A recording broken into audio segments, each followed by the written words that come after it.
nobody teaches you how to use the mind. There's no manual for the mind. So this, I think, is one of the most essential things in making progress in our life, is really understanding how our mind works. It's the one thing that we have to live with 24 hours a day, 7 days a week. We have no choice. Imagine if most of you slept 8 hours a day, which most of you don't. You slept and you were awake 16 hours a day. In the 16 hours you practice your awareness just randomly moving from one thing to another, to another, to another. All day practice being distracted. What would you be good at after 6 months?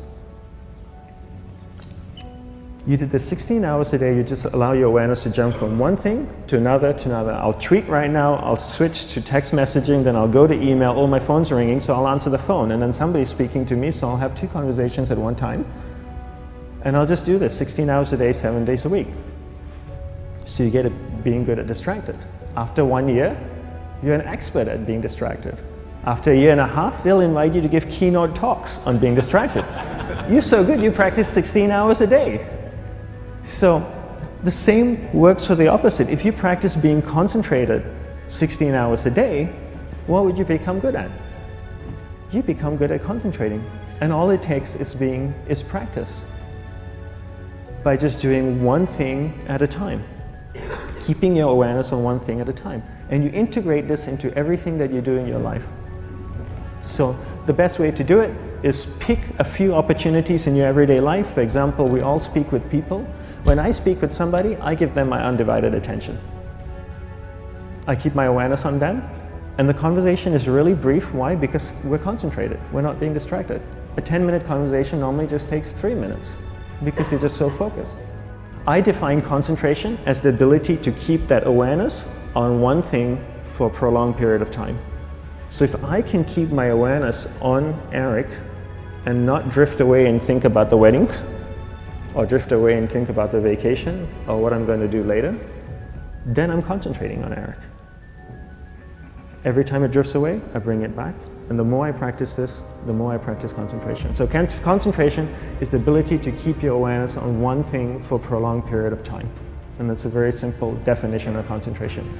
How do you get better at concentration? You practice this. You practice this 24 hours a day, 7 days a week. And it's the only way to get good at it. And what's the best way to practice it? The best way to practice it is to integrate it into everything that you do in your life. Not to meditate 10 minutes in the morning. It doesn't work. You really need to look at your life the same way a sprinter in the Olympics looks at his life. You've all heard of Usain Bolt, the man that won the gold medal twice, 2 Olympics in a row, broke the world record. I don't know anything about him, to be honest. But if I was looked at him, he obviously sprints, he practices running, probably does a lot of long distance, he probably does a lot of stretching as well, I'm sure he gets massages. He looks like he eats the right kind of food. Drinks the right amount of water, takes vitamins.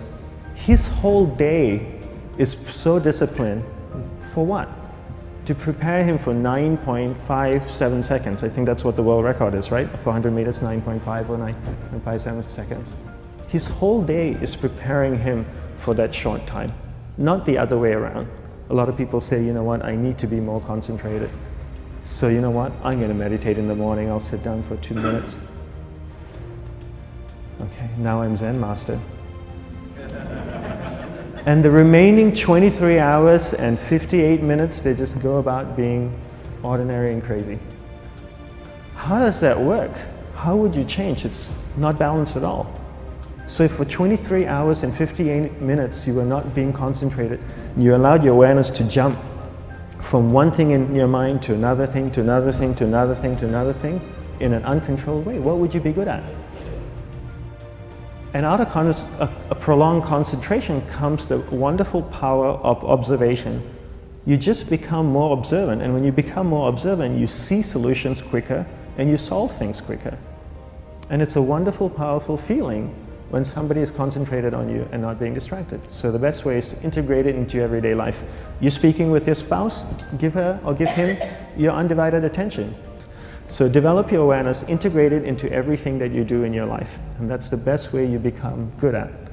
The next thing we need to develop is develop your will. Will is really important. Will is almost like a muscle in your mind, and you use that to pull and control your awareness and take it from one area of the mind to another. And the will needs to be developed, and same like concentration, if you don't cultivate the will, it doesn't grow. And this is something that really needs to be cultivated. How do you develop the will? There's 3 very simple ways to develop the will. 1 is you finish what you begin. 2 is you finish it well beyond your expectation, no matter how long it takes. 3 is you do a little bit more than you think you can do. All of those things require effort, and effort is will. It's so much easier to start a project than to finish a project, right? When you start a project, you're feeling creative, you're feeling inspired, you're full of energy. At the end of the project, you go, whose idea was this? So it requires tremendous amount of will to finish, and every time you complete something, you develop a little bit more will, and you have that muscle. And will is an amazing thing to develop, because once you develop will, that same will you can use in every aspect of your life to keep your awareness on one thing at a time, to finish projects, to see things through to the end, anything you want. The best way to develop will? Bring it into your everyday life, into everything that you do. Give you an example, the way I integrate it into my everyday life, I try and finish what I begin. So for example, going to sleep. I sleep every night, so I put on my pajamas, I floss, I brush my teeth, I go to bed, I sleep, I wake up in the morning, I make the bed. Why? Because I'm finishing what I start.